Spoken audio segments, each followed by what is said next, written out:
Warahmatullahi wabarakatuh. Selamat pagi anak-anak sekalian. Berjumpa lagi di sini dengan Pak Hafid. Nah, alhamdulillah pada kesempatan kali ini di pagi hari ini kita dapat belajar kembali.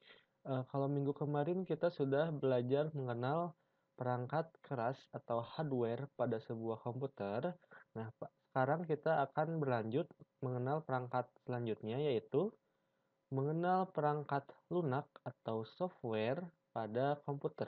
Nah, langsung saja kita mulai dari pengertiannya terlebih dahulu. Perangkat lunak atau peranti lunak atau dalam bahasa Inggrisnya itu software adalah istilah khusus untuk data yang diformat dan disimpan secara digital, termasuk program komputer, dokumentasinya, dan berbagai informasi yang bisa dibaca dan ditulis oleh komputer.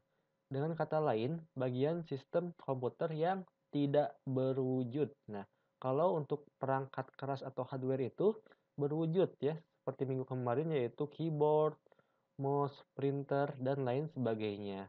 Sedangkan kalau perangkat lunak atau software ini adalah bagian sistem dari komputer yang tidak berwujud ya. Kalau di handphone mah kita sering menyebutnya dengan aplikasinya gitu ya. Oke, selanjutnya. Nah, fungsi perangkat lunak. Nah, secara umum perangkat lunak pada komputer memiliki dua fungsi utama. Fungsi yang pertama sebagai pemroses data, perintah, atau instruksi khusus. Dengan begitu, pengguna bisa mengoperasikan komputernya sesuai dengan hasil kerja yang diinginkan. Selain itu, fungsinya adalah untuk sarana interaksi yang mengkoneksikan pengguna dengan perangkat kerasnya. Ya, jadi perangkat keras dan perangkat lunak ini saling berkesinambungan ya, saling terhubung satu sama lain gitu ya. Oke, selanjutnya. Nah, ini ada contoh-contoh dari perangkat lunak. Yang pertama bagiannya yaitu software system atau sistem operasinya. Ya, terdapat sejumlah perangkat lunak yang digunakan sebagai sistem operasi komputer. Contohnya adalah Linux ya, yang gambarnya penguin di sini. Ada macOS ya. macOS ini dari Apple. Kalau kalian mungkin sudah mengenalnya mungkin dari produk-produk seperti iPhone gitu ya, yaitu Apple. Ini sistem operasinya macOS. Nah, dan yang umum yang banyak digunakan oleh kebanyakan orang biasanya pakai Windows ya, yang gambarnya seperti jendela. Ini warnanya biru, yang Windows. Nah, ini adalah sistem operasi komputer ya. Kalau di handphone mungkin kita mengenalnya dengan Android ya itu. Itu adalah contoh dari sistem operasinya begitu. Selanjutnya ada software browser. Nah, software browser ini merupakan perangkat lunak yang ketika kita ingin mencari informasi tertentu ya, biasanya akan melakukan dengan bantuan situs pencari. Nah, beberapanya di sini ada Opera Mini, ada Internet Explorer, Mozilla Firefox, dan Chrome ya. Mungkin kalian sudah tidak asing lagi, khususnya Google Chrome ya, karena Google Chrome itu sudah biasanya sudah paling umum gitu ya. Ini adalah contoh dari software browser atau browser mesin pencari ya. Ini kita gunakan ketika kita ingin mencari informasi, maka menggunakan software browser ya. Selanjutnya Microsoft Office. Nah, ini adalah program yang akan banyak nantinya kita pelajari karena program-program dari Microsoft Office ini adalah program yang akan terus kalian gunakan ya sepanjang hidup kalian. Program Microsoft Office adalah program yang akan sering kalian temui nantinya ya. Sesuai namanya Microsoft Office ya. Ini memang memiliki fungsi sebagai penunjang aktivitas kita ya, seperti pengetikan dokumen, akuntansi, media presentasi, dan sebagainya. Sebagai contohnya, dari software ini adalah Microsoft Word ya. Ini digunakan untuk mengetik ya, secara sederhananya seperti itu. Ini Microsoft Word yang lambangnya huruf W warna biru di sini. Kemudian ada Microsoft PowerPoint.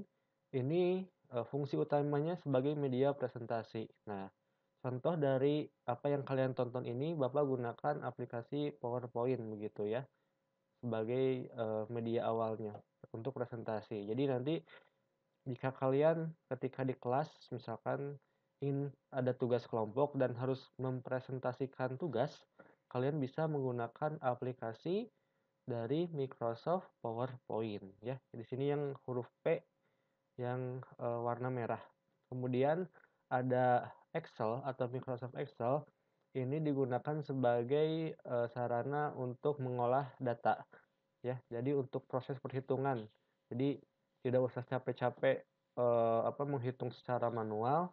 Jika sudah punya program Microsoft Excel, ini akan lebih mudah nantinya. Ini untuk membantu proses mengolah data atau angka gitu ya. Itu Microsoft Excel. Nah, selanjutnya ada Paint software sesuai dengan namanya, Paint ya. Perangkat lunak ini berfungsi sebagai pengolah gambar atau desain, sehingga kita bisa membuat gambar atau pola tertentu melalui editing, ya, diedit dan sebagainya. Beberapa contohnya ada Corel Draw, di sini yang warnanya hijau, ada Adobe Photoshop ya, di sini yang bacaannya PS di situ, dan Paint ya. Paint ini insya Allah nanti kita akan belajar ya ini dasarnya Microsoft Paint ya di sini, yang gambarnya seperti cat lukis ya. Jadi Paint software digunakan untuk eh, sederhananya untuk mengolah gambar. Kita membuat gambar dari program Paint software. Nah, selanjutnya ada software antivirus ya. Selain manusia yang bisa terkena virus, eh, bahkan komputer pun bisa ya, komputer, laptop, netbook itu bisa menimpa terkena virus ya. Khususnya bila kita sering bermain atau online ya, itu sangat beresiko terkena virus ya. Untuk itu komputer juga perlu yang namanya sistem perlindungan agar tidak mudah terserang oleh virus. Sebagai contohnya di sini ada AVG antivirus, Norton, Avast, Madaf dan sebagainya. Nah, aplikasi-aplikasi ini digunakan untuk menangkal virus-virus yang ada pada komputer.